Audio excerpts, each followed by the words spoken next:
We acknowledge the original owners of the land on which we podcast, whose stories were told for thousands of years. Today, we are recording in Meanjin. We pay our respects to elders past and present who may be listening. Sovereignty was never ceded.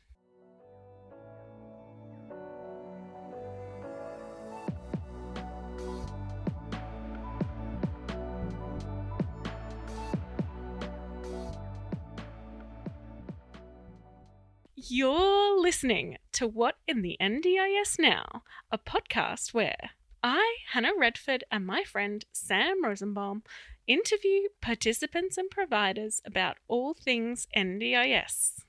Welcome to What in the NDIS podcast.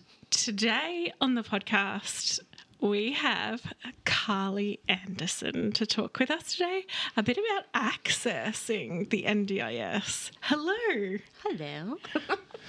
How are you going? I'm fine. How are you? Good. So, you work primarily in the mental health space. Yes. And so can you give us some of your top tips for filling in an access request form? Definitely kind of writing down a list of who the people that can write supporting evidence for. Yeah. And getting that prepared. How do you go with explaining getting access to doctors? Oh. Well, you have to explain a lot, apparently. Yeah, I mean, you've got the access request form. It's pretty standard. We also use the psychosocial evidence form, so they're kind of just walking them through it. Yeah. Yeah, so I find a lot of doctors and like psychiatrists or, a neurologist or some sort of some specialists that we often come across, don't even know what the NDIS is. And that blows my mind because I'm like, well, it's kind of been out for 10 years already. And it was talked about for many years before that. So how do you not know that this exists? Like, what sort of bubble are you living in? No, I know exactly what you mean.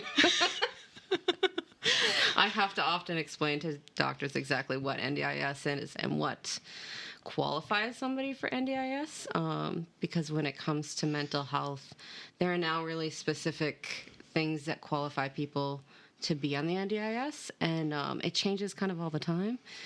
As we know, their NDIS is a bit over budget, and so they're really, really tightening up what they're doing now and changing things so that it kind of excludes certain things. For instance, I used to be able to get people with BPD over the line if they've been treated quite well. That is very difficult to do now. It's mostly thought disorders under the mental health sector. It's even more tight with physical health. And I have to often describe to people, like psychiatrists and doctors, that somebody with diabetes is not going to get over the line with just diabetes. There really has to be a lot of treatment involved and like severe impairment under the medical kind of side of it. Yeah.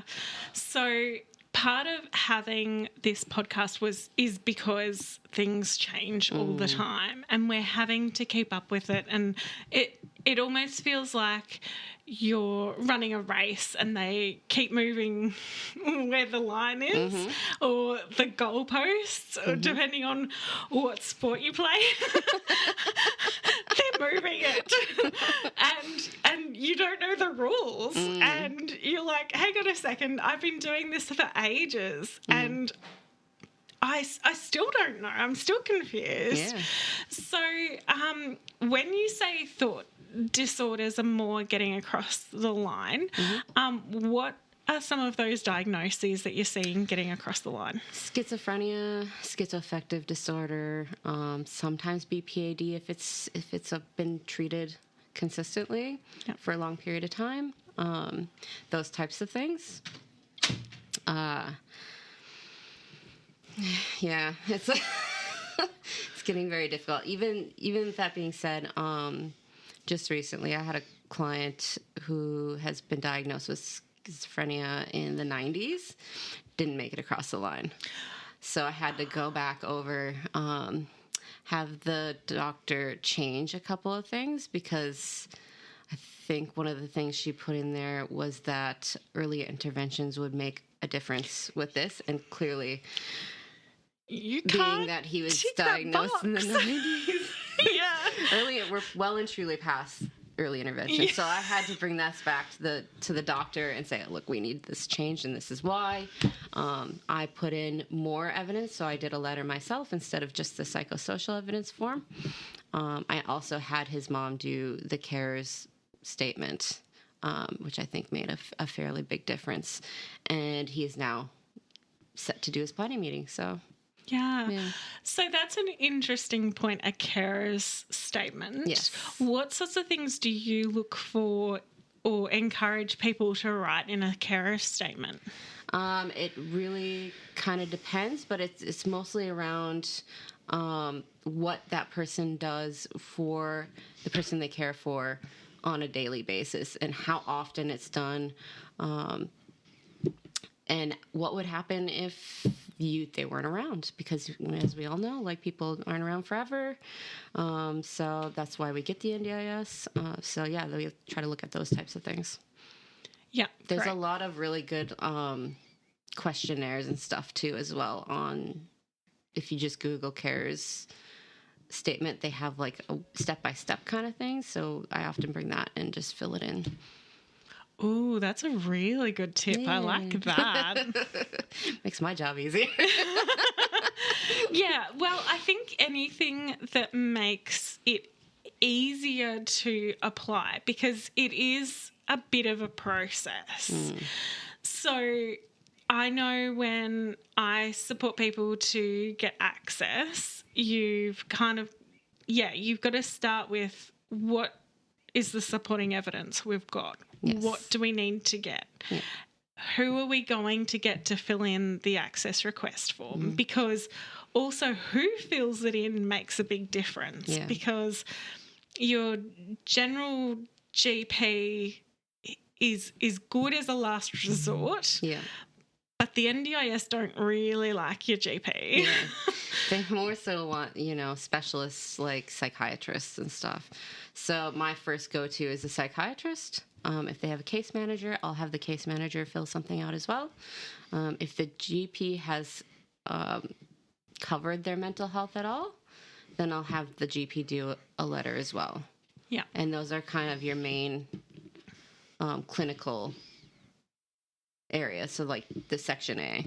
And then you've got section B, so that's people like me who do the kind of support work, case management type things on a non-clinical side. Psychologists that aren't clinical, that type of thing. CARES statements, all that. Yeah. And sometimes one of the things I've done is sort of given doctors a bit of a cheat sheet to sort of say, these are the sorts of things you need to kind of write in to the access request form. Kind of need to. I write notes on the access request form all the time, like little sticky notes. Yeah. Say, this is what this needs to say, and this is why. It seems to be, pretty helpful when it comes down to it. Yeah. Do you ever have any specialists or doctors who just go, no, I don't have time to do that?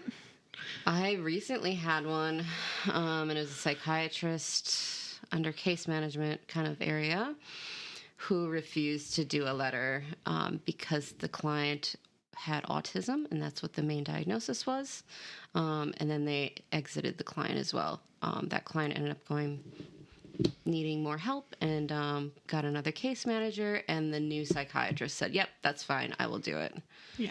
I am finding OTs to be something that the NDIS is really looking at right now. They really take that into consideration. So if you can get an OT. They think the OTs are the bee's knees. Yes. So one of the things I find really hard then with getting OT reports in particular is the cost. Yes, so expensive. And people with disabilities often are not working, sometimes have the disability support pension. A lot of the time they don't. And they just don't have the money for these reports. Yeah. And yet this is what the NDIS wants. And you can't get on the NDIS without this report, but you also can't afford to get this report. Yeah. And it feels sometimes like a giant puzzle that no one can quite put together. And so, like, what do you try to do in those instances? So a couple of examples. I've had clients that are Aboriginal Torres Strait Islanders. At6 has an OT. She's fantastic in our area. So they can access it with no cost. So if you're Aboriginal Torres Strait Islander or family of Aboriginal Torres Strait Islander, you might be having access to that. The same client with autism went and got a report. It was OT style kind of report from a psychologist that was training. So that was lower cost because it was, a student with supervision put in place as well. So that was a bit lower cost. Otherwise, honestly, sometimes I just try to get them across the line and then suggest an OT so that can be, once they're on the NDIS, they can get an OT to say, this person needs this and this is why, and how, all the fun stuff that follows that. Yes. Yeah. Yes. And definitely often from a support coordination perspective, that tends to be like the first thing we kind of do, because if there hasn't been an OT report previously, also they just won't be funded very well. Yes. And so we go, what the heck is this funding? This isn't enough funding to do anything.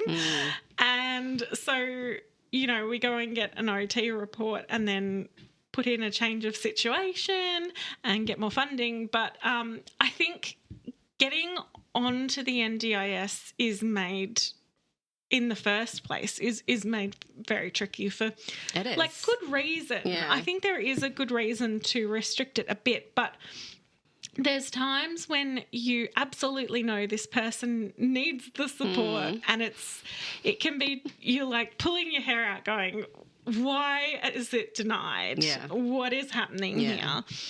The other thing I think, like one of the things I find is the questions on the access request form trick Yes. or trip up Yes, they do. doctors who are very smart people, Hence my sticky notes. but also don't understand what exactly the NDIS are looking for. Yes. And so things like you have to say that they've exhausted all the treatment options. Yep. And this is as good as this person is getting. And it's likely to be lifelong. Yes. And you can't say that early intervention would be helpful because by the time that they've come to us, particularly in your line of work, we've been the early intervention. That ship has well and truly sailed. This is not early intervention time. If there had been an early intervention, potentially that would have been good. But actually, early intervention for adults kind of doesn't exist. I know, exactly. And by the time they come to me, we're well and truly past this, and yeah. So you mostly getting people when they've come out of hospital. Yes. Or case managed by Queensland Health. So it's people that are living with mental health in the community, and it's to help with recidivism back into the hospital. So we're trying to keep people out of the hospital and independent as possible with their mental health. Yeah. So when say, for example, you see someone and you can sort of tell already that maybe they're just not going to qualify for the NDIS. Yeah. What other avenues do you have to sort of get them support? A go-to would be QCSS. It is a bit of a cost, but it's fairly inexpensive. And they offer usually up to 5 hours a week, depending on, what you qualify for.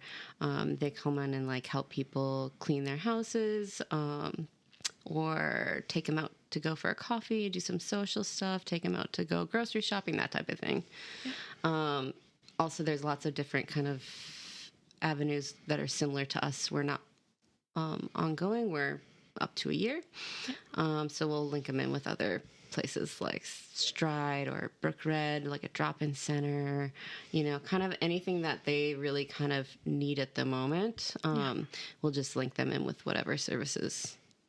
Yeah. That's really handy information for us in Queensland. If you're hearing this from the rest of Australia, sorry. We don't know what's happening in the rest of Australia. We're just in Queensland. Yep. But that is super interesting. And I think it's really important that people do understand that part of when the government brought out the NDIS, it was still the states had to remain giving some support to people who don't qualify for the NDIS. So it's really important that you find that in your state or in your area, to find those mainstream supports, because they do exist. Yes. They can be hard to find. Yes, they can be. So tell me a little bit about you. What would you like to know? Where did you grow up? I'm from Minnesota, northern Minnesota, Duluth, right on the biggest lake in the world. That's a long way from Brisbane, Queensland. So what brought you here? My wife lives here. So, yes. How exciting. Love. Brings As most people to... Yeah. And what got you into sort of the disability mental health space? Oh, man. Okay, so it's quite a long time ago. I've been in it for about 16 years, so... When I first got into it, my twin sister was working at a group home, and she was moving to Arizona. And so I like to joke that they traded one twin for the other. I applied, and they took me in, and I was there for, in total, over 8 years. Kind of left in between and was a corrections officer for about 7 months. Did not like not being able to help people, so went back. And then after that, I met my wife, and yeah, it's been interesting since then. I came here for 3 months. We got a civil union, and then I went back and lived with my mom in Oklahoma, and I worked at a restaurant and a child psych ward for about 4 months. And then I came back here, and I've been in community working with you. Yep. My first job.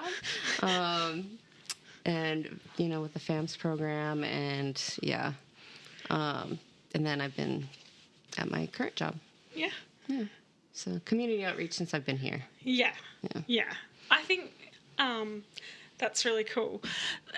It's such a variety of jobs, and I actually think that having a variety of jobs is sometimes overlooked as a really good asset for people who work in the disabilities sector. 100%. Because you've got to have life experience and other sorts of jobs and things that you've done that you can bring to the disability sector, because the people, like everyone we work with is a human, and we're all humans. And so the humans, that we work with will have loads of different experiences and people they've met in their life as well. Exactly. And probably lots of different jobs as well. Yeah.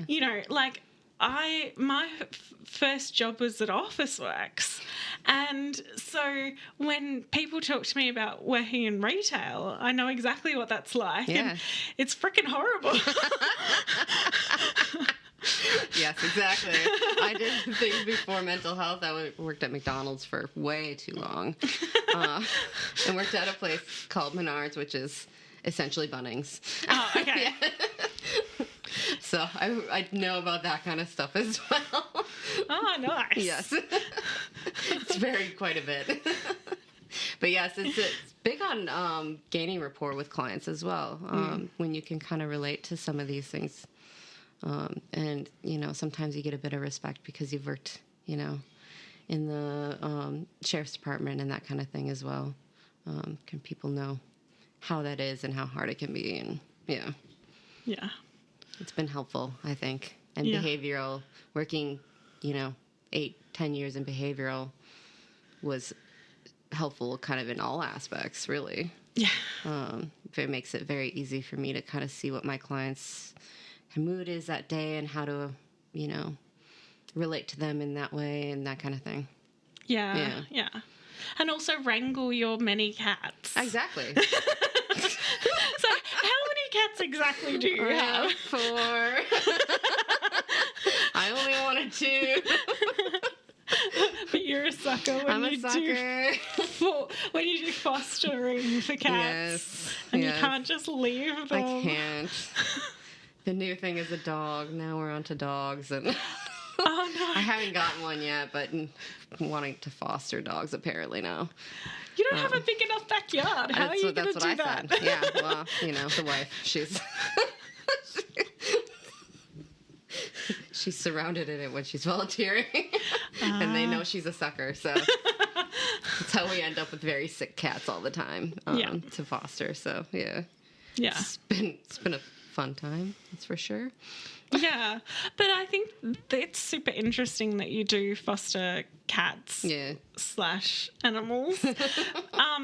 Because I think, it's also really important in this line of work to have like something else that you do. Yeah.